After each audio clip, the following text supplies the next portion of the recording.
अस्सलाम वालेकुम एवरीवन, कैसे हैं आप सब लोग? आई होप कि आप सब लोग ठीक होंगे। तो आज हम करेंगे अपने CS 610 के क्विज़ेस। तो पहला क्विज़ है हमारे पास, ये ग्रेडेड क्विज़ 2 है। And the segment of the twisted pair cable can not exceeded. वो कह रहे हैं कि segments of twisted pair cable उस वो इससे ज़्यादा नहीं हो सकते, 100 मीटर से ज़्यादा नहीं हो सकते। देन क्वेश्चन 2 है, in dash routing techniques network parameters and environments are expected to remain constant. ये कौन सी होती है? हमारे पास स्टैटिक रूटिंग होती है। ठीक है। तो इस नेक्स्ट हमारे पास है, in dash routing there is no overhead on the router CPU. इसका भी करेक्ट ऑप्शन वो है स्टैटिक बनेगा। देन हमारे पास आता है, repeater work at physical layer. अब हमारे पास जो थी हैंड आउट थी, वो आप लोगों ने अपने किसी सेमेस्टर में पढ़ी होगी, CS 601 डाटा कम्युनिकेशन की। डाटा कम्युनिकेशन थी, और ये है CX 610 कंप्यूटर नेटवर्क। ये इनमें से कुछ टॉपिक्स ऐसे हैं जो मिलते जुलते हैं।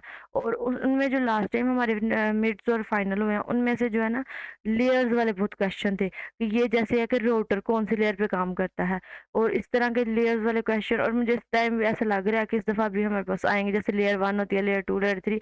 OSI मॉडल आपने पढ़ा है, ठीक है। OSI मॉडल में बस लेयर्स होती हैं, physical layer, application layer, network layer, data link layer, physical layer. तो ये सारी, तो ये आपने ये लाजमी याद रखना है कि कौन सी चीज़ किस लेयर में पाई जाती है। जैसे रिपीटर कौन सी लेयर में काम करते हैं? फिजिकल लेयर में। नेक्स्ट क्वेश्चन हमारे पास, cable TV networks use coaxial cable.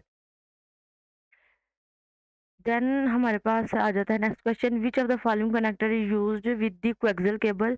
Coaxial cable के साथ कौन सा जो है हमारे पास कनेक्टर यूज होता है? वो होता है BNC। अब आपसे ये भी पूछा जाएगा, बीएनसी कौन से कनेक्टर के साथ, कनेक्टर कौन सी केबल के साथ यूज होता है? RJ11 किसके साथ यूज होता है? RJ45 किसके साथ यूज होता है? तो ये कुछ बेसिक क्वेश्चन होते हैं जो एज इट इज पेपर्स में आते हैं, तो ये आपने लाजमी तौर पे याद रखना है। और दूसरा, ये जैसे क्वेश्चन है, repeater work at physical layer. तो ये भी पूछ सकते हैं कि फिजिकल लेयर कौन सी होती है? तो हमारे जो है OSI मॉडल में फिजिकल लेयर जो होती है ना, वो लेयर 1 होती है।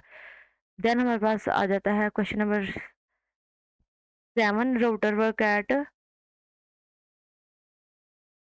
Work at network layer. Network layer हमारे पास कौन सी लेयर होती है? लेयर 3 होती है OSI मॉडल में, ठीक है। तो रिपीटर्स वो काम करते हैं फिजिकल लेयर में, और रूटर्स काम करते हैं नेटवर्क लेयर में। अब ये आपने याद रखना है, क्योंकि ये एज इट इज पेपर में आते हैं। Which of the following Ethernet standard is known as a thick coaxial cable? RJ11। RJ11 जो है is also known as thick coaxial cable and was used in early Ethernet standards like 10 base 5, also called thick Ethernet। ठीक है, जो हमारे पास 10 base 5 होता है वो thick Ethernet होता है, और जो 10 बेस 2 होता है वो थिन ईथरनेट होता है।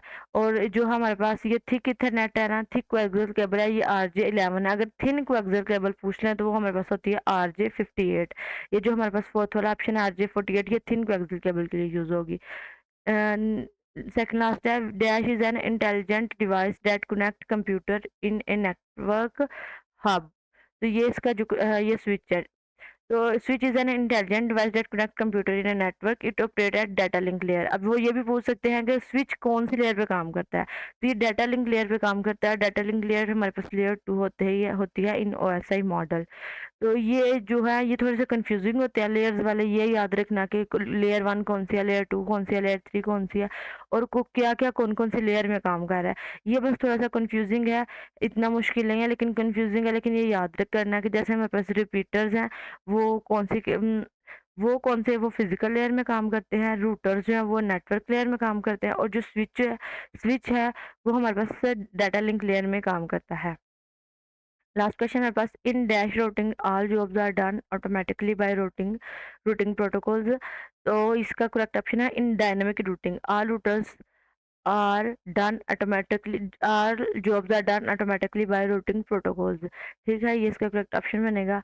तो ये थे आज के हमारे क्विजेज, और ये बहुत ही ज़्यादा जो बेसिक बेसिक थे और टू द पॉइंट थे, और ये एज इट इज़ पेपर में आते हैं। Thick coaxial cable, thin coaxial cable, RJ11, RJ58। सो ये क्विज़िज़ करने का यही फ़ायदा होता है कि हमें थोड़ा-सा आइडिया हो जाता है कि हमारे पेपर में किस तरह के क्विज़िज़ आने होते हैं। और मैंने कहीं पे ये भी सुना है कि जिस तरह के हमारे क्विज़िज़ आते हैं मिड्स और फाइनल से पहले, उसी से मिलते-जुलते या उससे थोड़े से ज़्यादा डिफ़िकल्ट या उससे थोड़े से ईज़ी इस तरह के पेपर में आ जाते हैं। तो ये बहुत ज़्यादा इम्पोर्टेंट होते हैं, इन्हें फॉर ग्रांटेड नहीं लेना चाहिए। And okay, this is the video and I will see you in my next video till then अल्लाह हाफ़िज़।